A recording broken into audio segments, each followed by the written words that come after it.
अस्सलाम वालेकुम नाज़रीन, उर्दू टीवी चैनल में खुश आमदीद। व्यूअर्स, ड्रामा सीरियल राज़ उल्फत के एपिसोड 27 में आप देखेंगे अपनी बेटी मुश्क का बिया इस्माइल से करने के बाद इफ्तिखार साहब सुकून में नहीं। उन्हें बार बार अपनी बेटी मुश्क के गिले शिकवे याद आने लगे और फिर अपनी छोटी बेटी और अपनी बीवी के भी। अब वो अपनी ज़िंदगी की तमाम गलतियों पर नादिम हैं। वो अपनी बीवी से कहते हैं, ना मैं अच्छा शोहर बन सका, ना मैं अपने बच्चों का शफीक बाप।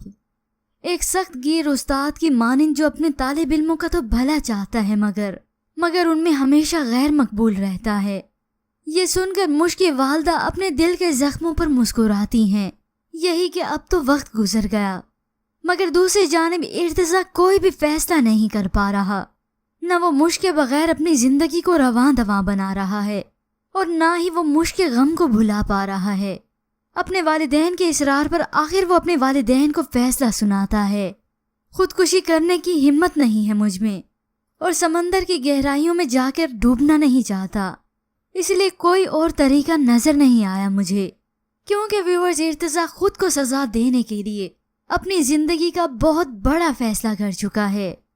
तो दूसरी जानिब इस्माइल को जब इफ्तिखार साहब के बारे में इल्म हुआ तो वो परेशान हालत में मुश्क को देखता है। यूं इस्माइल को परेशान होकर मुश्क पूछती है, क्या हुआ इस्माइल, सब खैरियत तो है ना? मगर अब खैरियत कहाँ हो सकती है, इफ्तिखार साहब का इंतकाल हो गया।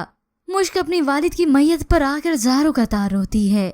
उसे अपनी की हुई गलतियों का एहसास होने लगा और तभी व्यूअर्स, इस ड्रामे में बहुत से ट्विस्ट आते चले जाएंगे। व्यूअर्स, अगर आप जानना चाहते हैं राज़ उल्फत की मुकम्मल कहानी तो इसकी प्रेडिक्शन वीडियो को आप हमारे चैनल पर बासानी देख सकते हैं।